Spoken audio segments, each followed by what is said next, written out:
troisième étape dans le traitement du Ki2, le V de Cramer.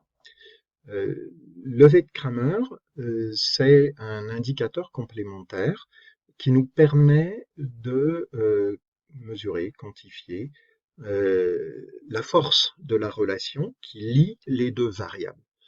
En fait, le test du Ki2, dès lors qu'on a des effectifs relativement importants, peut assez facilement démontrer l'existence de relations qui sont relativement ténues, qui n'expliquent qu'une toute petite partie des choses.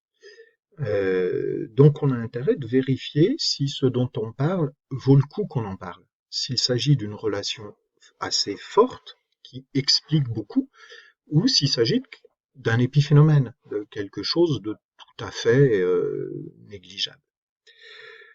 Le principe du V de Cramer, comme des autres indicateurs, la plupart des autres indicateurs de force de la relation dans le Ki2, parce qu'il y en a d'autres, ça consiste à essayer d'estimer quel pourrait être le Ki2 maximum qu'on pourrait obtenir sur un tableau de même caractéristique que le nôtre, donc qui concerne les mêmes variables, avec le même échantillon de 176 personnes, 25 conservateurs, 153 libéraux, 36 carnivores, etc.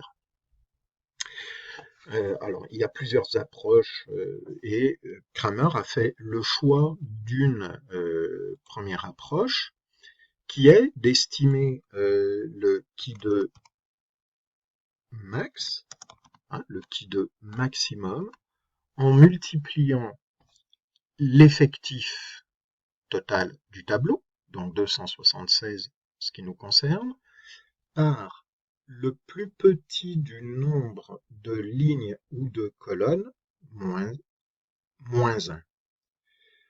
Donc, le plus petit du nombre de lignes ou de colonnes. J'ai ici un tableau qui fait 3 lignes par 3 colonnes. Donc, le plus petit de ces deux nombres, et ils sont égaux de toute manière, c'est le même, c'est 3.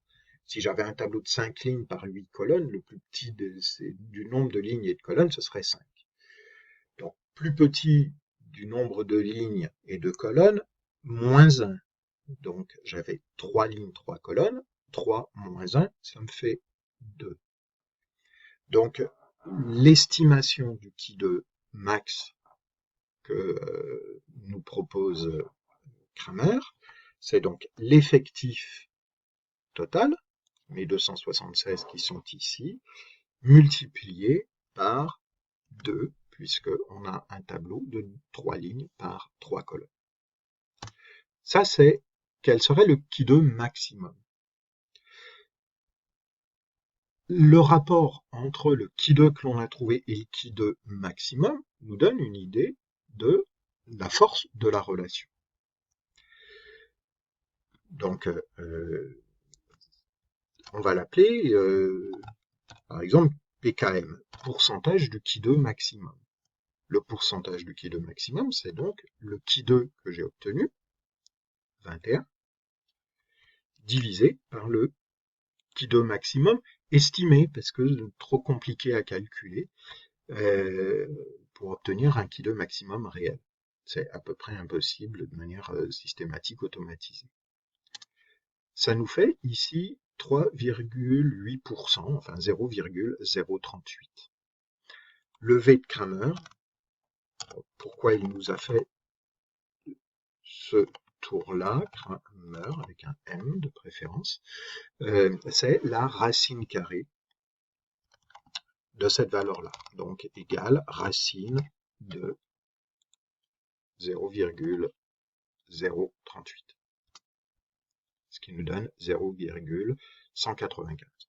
Donc voilà, l'indicateur, c'est le V de Cramer, c'est 0,195. Le chiffre qui va nous être le plus pratique, parce que c'est celui qui va nous donner le plus de sens pour écrire nos commentaires, c'est le précédent, c'est en fait le V carré, le PKM, donc qui est du coup V élevé au carré. C'est 0,038, donc 3,8%. Ce 3,8%, on peut l'interpréter comme euh, la relation entre opinion politique et euh, régime alimentaire explique 3,8% des choix, par exemple, de régime alimentaire. Si on considère que la variable dépendante, c'est le régime alimentaire, et la variable indépendante, c'est l'opinion politique. On dit l'opinion politique explique 3,8% des choix de régime alimentaire. Ça pourrait être l'inverse. Là, on est dans de l'interprétation, donc le, le statut de chacune de nos deux variables, dépendante ou indépendante, dépend directement en fait de ma problématique d'étude et de mes hypothèses générales. Donc la manière la plus fiable, on dira, la plus précise d'exprimer les choses, c'est la première que j'ai utilisée, c'est de dire que la relation entre les deux variables explique 3,8% ici